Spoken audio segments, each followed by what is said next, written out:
저에게 주어진 시간대로 말씀을 대원합니다.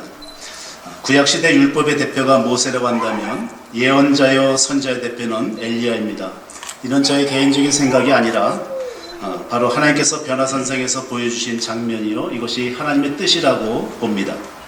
변화산상에서 예수님께서는 율법의 대표인 모세와 그리고 엘리야의 선지자의 대표인 엘리야와 함께 만나는 장면을 여러분 기억하실 것입니다. 그래서 엘리야는 선지자 중에 선지자다, 이렇게 볼 수 있습니다. 참고로 다른 선지자는 대부분 말씀을 기록한 선지자들입니다. 그들이 대선지자 그리고 소선지자들입니다. 그런데 엘리야는 말씀을 기록한 것이 없습니다. 성경책을 쓴 것이 없습니다. 그런데도 불구하고 엘리야는 선지자 중에 선지자로 선지자 대표가 된다는 것, 우리는 이것을 오늘 주제로 이 말씀을 잠깐 살펴보겠습니다.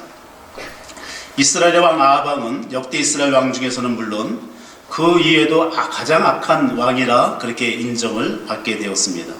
여러분, 그 이유는 그의 아내 시돈 왕 옛바알의 딸 이세벨 때문인데, 이스라엘 백성이 바알을 섬기도록 큰 죄악을 저지르는 것이 바로 그 아내의 원인이 거기 크게 작용합니다. 이것이 아합 왕이 가장 악한 왕이라는 그런 이름을 얻은 불행한 사건이죠. 우리는 특히 목회자는요, 아내를 위해서, 아내를 잘 만나야 되는데, 사모가 되기 때문에 그런데 우리는 아내를 위해서 하나님께 기도하는 것이 절대적으로 필요합니다. 사실 저도 사모를 위해서 구체적으로 기도했는데 사실 90%는 들어줬는데 10%는 들어주지 않으시더라고요. 그래서 참 나중에 이제 왜 안 들어주신가 나중에 깨닫게 됐는데, 그것은 저의 잘못됨과 부족함 때문에 10%는 반대로 또 거꾸로 이렇게 해서 저를 보완하기 위해서, 저를 좀 더 충만한 그런 목사로 만들기 위해서 10%는 반대로 들어주신 건데, 이것 때문에 초기에 굉장히 다투기도 많이 다퉜고 또 하나님께도 원망도 많이 했고, 참 그런 세월을 잠깐 보낸 적이 있습니다. 나중에 보면 모든 것이 저를 위한, 그 아내도 저를 위한 것임을 깨달았습니다. 아내는, 특히 사모는 하나님께서 보내주셔야 됩니다. 그 이유는요, 아내는 제가 이렇게 말씀을 드립니다. 아내는 성품과 성향과 역할과 사역이 성령님과 꼭 닮았어요. 성령님과 같습니다. 그래서 특히 남편은 아내를 근심하지 않게 해야 됩니다. 그래서 그래야 아내가 행복해야 모든 것이 형통하게 되고 가정도 또 교회도 건강한 목회를 할 수 있다, 이렇게 볼 수 있습니다. 우리 두 분 강도사님만 한번 고백합시다. 가정의 아내는 성령님과 같습니다. 네, 가정의 아내는 성령님과 같습니다. 성령님처럼 평생 행복하게 살게 하겠습니다. 너무 긴가요? 네. 예.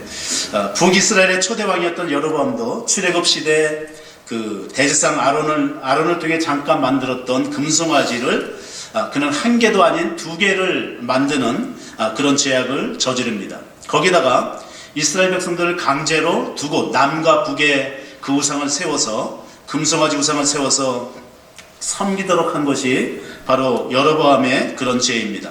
절기 날짜도 마음대로 바꾸고요, 그 다음에 제사장도 누구나 지원하면 할 수 있도록 이것이 바로 여로보암이 지은 죄인데, 이로 인해서 여로보암의 죄라고 하는 특별한 그런 닉네임을 얻게 되는 불행한 사람이 됩니다.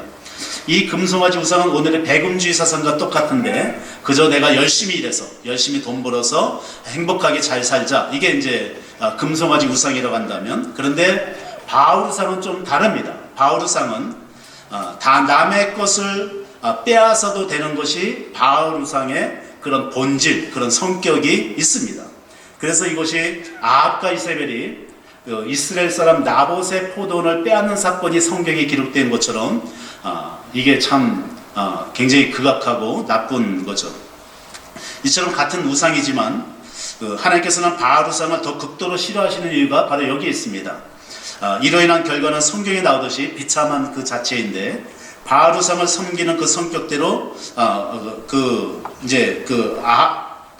이것 하나님의 심판을 통해서 이제 아합 왕은 전쟁을 통해서 우연히 쏜 화살에 부상을 입고 홀로 쓸쓸하게 고통을 겪으면서 죽게 되고요. 그 다음에 여러분 잘 아시는 이세벨은 개들에 의해서 비참하게 뜯기는 그런 비참한 죽음을 이제 맞이하게 되죠. 이것이 바알 우상을 섬기게 한 자의 그런 말로인데, 우리는 오늘날 바알 우상 같은 그런 이거는 내 성공과 행복을 위해서 다른 사람의 것을 빼앗아도 된다, 이런 죄는 없어야 될 줄로 믿습니다. 엘리야는 아합이 그 당시 가장 악한 왕이지만 그러나 함부로 대하지 않습니다. 가볍게 대하지도 않습니다. 왕으로서 인정하고 존중해 줍니다. 그런데 하나님의 뜻과 대치가 될 때는, 반대가 될 때는 과감하게 용감하게 대적하고 싸우고 또 하나님의 뜻을 전하게 됩니다. 이것이 엘리야입니다. 선지자 중에 선지자인 그런 엘리야입니다. 여러분, 목사는요, 나 개인을 공격하는 사람과 교회 전체를 공격하는 사람을 구분할 수 있어야 돼요.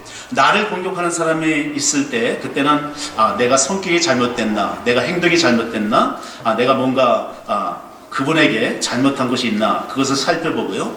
만약에 교회를 이렇게 대적한다 할 때는 하나님의 이름으로 담대하게 싸우되, 그러나 그 영혼만은 불쌍히 여기고 긍휼히 여기는, 끝까지 사랑하는 그런 모습이 필요합니다.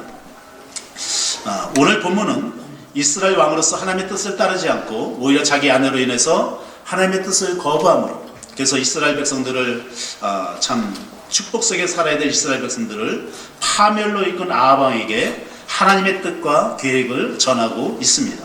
그것이 비를 통한 경고인데, 환경을 통한 고난과 고통인데, 이것이 깨닫고 돌이키게 하시려는 하나님의 그런 뜻입니다. 열왕기상 17장 1절에 보면, 길라앗에 우고하는 자 중에 디셉 사람 엘리야가 아합에게 말하되, 내가 섬기는 이스라엘의 하나님 여호와께서 살아계심을 두고 맹세하노니 내 말이 없으면 수년 동안 비도 이슬도 있지 아니하리라.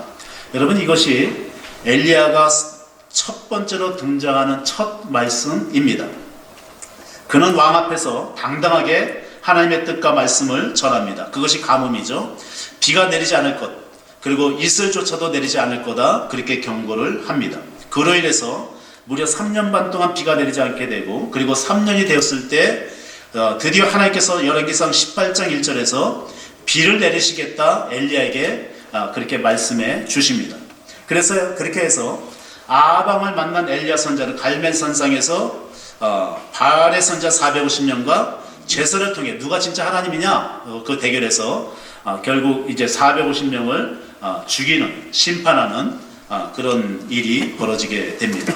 엘리야는 바알의 씨를 이스라엘에서 완전히 몰아내기 위해서 하나님의 이름으로 심판을 행한 것이고, 그들을 모두 죽인 것이다, 이렇게 봅니다. 그리고 엘리야 선자는 아합 왕에게 오늘 본문 41절에서 하나님께서 말씀하신 대로 비가 내리게 될 것이라고 아합 왕에게 전합니다. 큰 빗소리가 있나이다. 그런 다음 엘리야는 갈멜산 꼭대기로 올라가게 되는데, 그곳에서 땅에 꿇어 엎드려서 하나님 앞에 기도하기를 시작합니다. 물론 비를 내리게 해달라는 그런 기도죠. 그런데 엘리야는 분명 하나님의 말씀, 비를 내릴 것이라는 하나님의 그 말씀을 듣고서도 그는 생명을 걸고 기도했다는 거예요. 기도에 목숨을 겁니다. 만약 비가 안 오면 어떻게 될까요? 물론 죽임을 당하죠. 그런데 그게 중요한 것이 아니라, 엘리야는 하나님의 말씀을 그저 대언만 하는 그런 선지자가 아닙니다. 선포만 하는 것으로 끝나지 않습니다. 그는 자신의 몸으로, 그러니까 삶으로 그 하나님의 명령이 떨어졌다 할지라도 그 삶으로 내가 이루리라, 내가 그것을 꼭 성취케 하리라, 이것이 엘리야의 그 성향, 성품, 그 삶이고 그의 목회관입니다. 그래서 엘리야는 땅에 꿇어 엎드려 그의 얼굴을 무릎 사이에 놓고 7번까지 기도하는데, 끝까지 기도한다는 거예요. 비가 내릴 때까지 하나님의 명령이 떨어졌어도 그러나 기도한다는 거예요. 여러분, 무릎 꿇고 그 사이로 얼굴을 넣고 기도하는 것 보통 어려운 것이 아니에요. 제가 한번 무릎 꿇고 해봤는데 아예 무릎에 닿지도 않습니다. 얼굴조차도. 그런데 엘리야는 기도를 승부를 걸었다는 것. 하나님의 명령이라 할지라도, 하나님께서 이루신다 할지라도, 그러나 내 온몸으로, 온 삶으로 그것을 반드시 성취하게 하리라. 이것이 다른 선지자, 대언하는 선지자, 글로써 전파하는 선지자와 전혀 다른 엘리야의 그런 모습이다는 거예요. 저는 오늘 목사임직을 받으시는 두 분 강도사님께 이 말씀을 전하고자 합니다. 목사는 하나님 말씀을 대언하는 특별한 자입니다. 그래서 설교를 기록하고 또 설교를 하나님께서 명령하신 허락하신 그 강단에 올라와서 이제 말씀을 대언하는 이것이 목사의 특별한 사명이죠. 또 어떤 목사님은 책까지 써서 복음을 증거하는 그런 목사님도 계십니다. 여러분, 이와 같은 사명을 감당한 것이 대선지자, 소선지자입니다. 하나님의 말씀을 그런데 엘리야는 달라요. 뭐가 다릅니까? 하나님의 말씀을 입으로 전한다기보다는 하나님의 말씀을 온몸으로 온 삶으로 살아내는 선구자다. 이분이 바로 엘리야다 하는 거예요. 다르다는 거예요. 오늘날 성경적인 구원관으로 볼 때 가장 위험한 사람이 바로 교회 안에 있는 사람이라고 봅니다.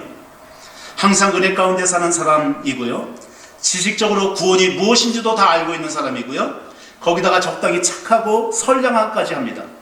나름대로는 봉사도 잘하고 주일 성수는 물론 예배도 열성적으로 빠지 않고 잘 드리는, 겉으로 볼 때 자칭 거룩한 성도. 그런데 왜 위험합니까?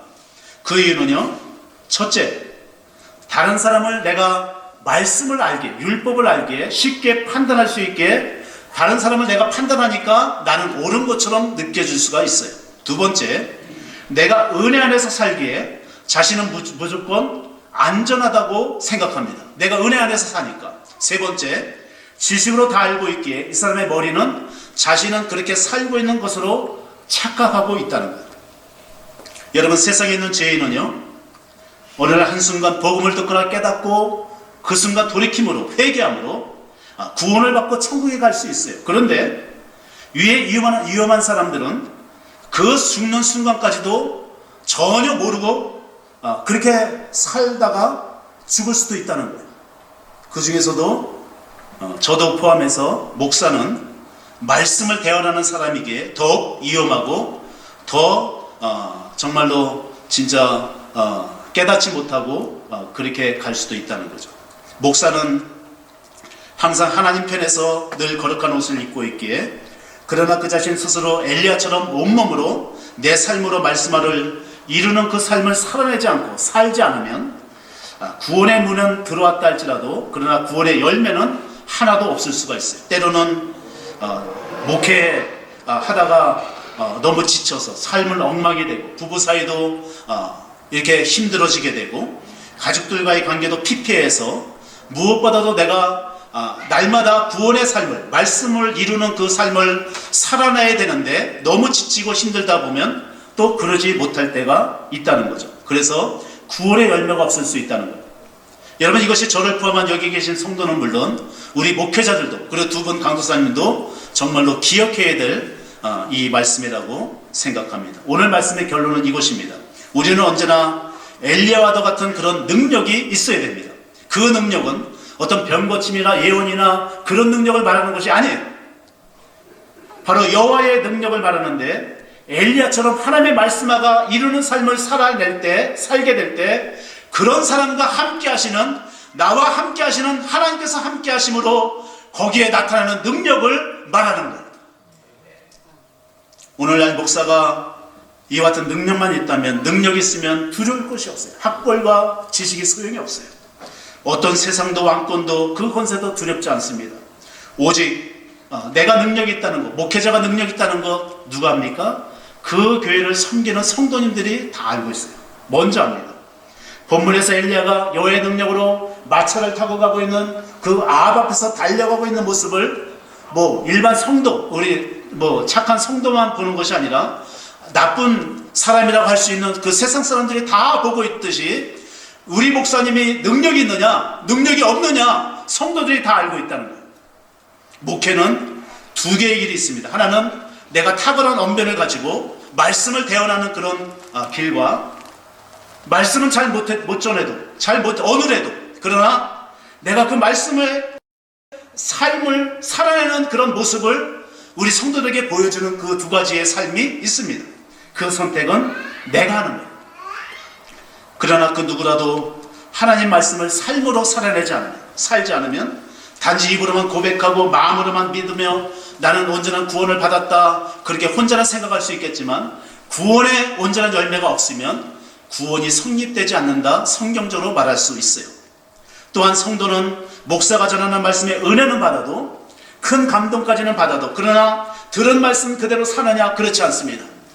목사님이 어떻게 사느냐? 그 뒷모습을 보면서 목사님을 따라서 사는 것이 성도의 모습이라고 해요. 그래서 자녀의 책임은 부모의 책임이고요, 성도의 책임은 목사의 책임이다, 그렇게 말할 수 있어요. 찰스 피니 목사님께서 설교자의 목은 하나님의 말씀이 지나가는 근간이다, 그렇게 말했는데 저는 그렇지 않다고 봐요. 목뿐만 아니라 온몸으로 삶으로서 살아내야 한다고 봅니다. 여러분, 하나님께서 항상 나와 함께 하신다는 여호와의 능력이 그저 교회 안에서만, 내가 섬기는 교회에서만, 그것도 입술에만 나타나면 그 목사는 결국 구원의 열매를 맺지 못하고 그렇게 끝나게 됩니다. 진정한 목사는 여호와께서 그 목사 항상 함께 하신다는 여호와의 능력이 세상에서도 나타나야 돼요.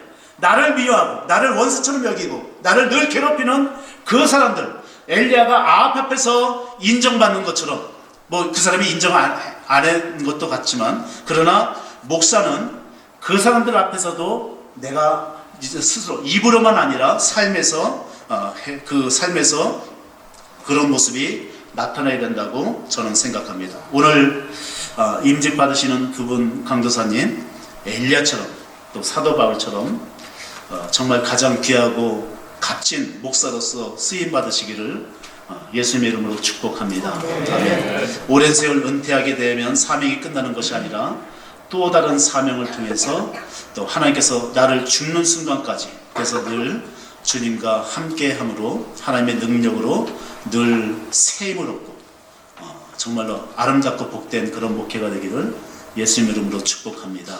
기도합니다. 하나님 아버지, 오늘 임직을 받으시는 두 분 강도사님을 축복합니다.